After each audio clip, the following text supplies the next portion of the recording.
Hey Triple Fivers, Andrew here, long time no see. Hope you've been enjoying your summer. I sure have. Took about a month off for some personal and family vacation, and I am back in the first of a series of gear videos for the late summer and fall. And today I am doing my full and dedicated review on this watch, the Nodus Contrail, a Microbrand watch out of California, designed in California and made overseas. A very interesting little kind of overbuilt sports watch that I'm going to talk about in this review today. Now, as you know, I've previously reviewed the Avalon, and I want to just say straight away that personally for me, the Avalon is the more interesting watch out of these two. Of course, they're coming from the same family, same design. Nodus, of course, is a new microbrand. Nodus is a Latin word for difficulty or complication, and these watches are meeting a interesting new, perhaps difficult market, the sub $1,000 sports watch, and the Nodus Contrail is meeting a even more niche market within that market of the non-diver sports watch, the traditional sports watch a la the Rolex Explorer. Now, the Contrail is definitely built a lot differently than the Explorer. You're looking at a 39mm case, 11.8 millimeters thick. Actually comes in at a full 13mm thick with that tall crystal, again kind of a la Rolex. Pierced lugs, as you can see. You've got a knurled crown there. Date aperture, this is the gray dial, of course, with applied indices, an applied logo above Nodus, and kind of stick hands with the sword tip. Nice simple design. This is an older Nodus design, and there is actually a version with a rotating bezel now, I believe. H-link bracelet, there's no extensions, but it is just a folding clasp here with that extra fold over there, branded Nodus, nicely etched in, laser etched in there. Okay, so my thoughts about this. This is going to be a short review because this is a simple watch, and it has no pretensions. I've worn it over the summer now, have enjoyed it. It's a good watch. That's the short answer. If you want a good simple watch from a microbrand, this is a good example. However, in my opinion, it does sort of lack the personality of many other watches at its similar price point, the Avalon within the Nodus brand.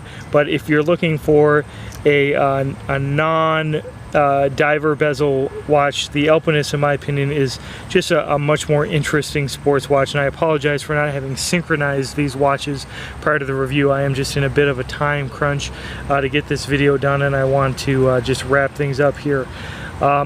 The Contrail is sturdier though and heavier than the comparatively ornate Alpinist, and it compares in build quality much more to the Seiko dive watches in this sub $1,000 price segment. And the example that I have here, mostly just for a size comparison, is that Seiko Turtle. So if you're not familiar with the Alpinist or you haven't seen it in real life, you probably have seen the Seiko Turtle, and here you can see side by side, even though it's coming in at 39mm, the Contrail is quite a stout and heavily overbuilt watch. In a lot of ways, the Contrail just basically reminds me of take a Rolex Explorer and inject it with steroids, let it grow, and this is what you're going to have. You're going to have basically an overbuilt bezel-free watch, now with raised indices, obviously not with the 369 format of the Explorer. This is not intending to be a homage in any way. It is its own beast, but at this sub $1,000 price range, you do get a nice brushed bezel here rather than polished, and some nice engraving throughout the case. Just overall, it is a nice, very nice build quality, can't complain. It is quite simple. So if this is your taste, you want an overbuilt sports watch that isn't a diver, then this is a good watch for you. As I've talked about in other videos, it really is just a matter of your interest whether or not some of these microbrand watches are going to be a interesting alternative to you than the standard Seiko and Citizen fare at this sub $500-ish price range. There are certainly other interesting watches from Microbrands out there. Baltic's making some great stuff. If you wanted to get something from Halios, there's always beautiful offerings from them. But I do like Nodus. I like how transparent they are about their design inspirations. I like that they're just two honest guys from California who are trying to make it in this Microbrand watch niche. And I do think that they provide, great value and interesting products that stand on their own. Most guys might go for the more mainstream Seiko choice, but if you're already into the collection far enough that you have your Seikos covered, then Nodus is a Microbrand that I think complements this kind of affordable sports watch genre well. Just a word about the movement here. This is a Miyota movement, the 9039 movement, which is sort of a venerable standard issue movement, 42-hour power reserve, 24 jewel movement. Not an expensive movement by any means, but a reliable one and certainly a serviceable one. I think what you're mostly paying for when you're paying for a Microbrand watch like this is all of the details that go into, like for example, the nice rounded off smooth finishing on this stout H-link bracelet. The nice finishing on the case, the decision to include pierced lugs, you know, this nice cross-hatched crown here. All these little details are the sort of things that a collector will appreciate and an enthusiast will find useful. And so it is nice that these are basically designed for enthusiasts by enthusiasts. And the Contrail is a great example of one that is very understated and yet certainly holds up to that mantra.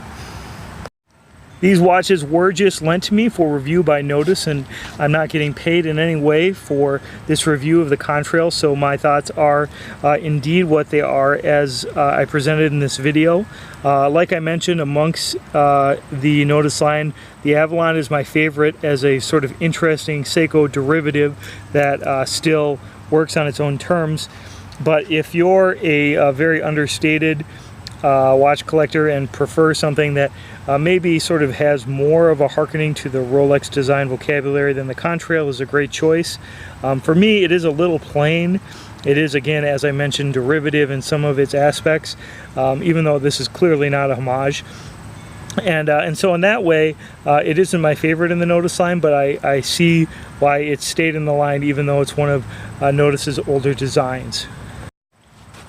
Guys, I hope you've been doing well. Looking forward to making some more videos for you all in the upcoming late summer and early fall.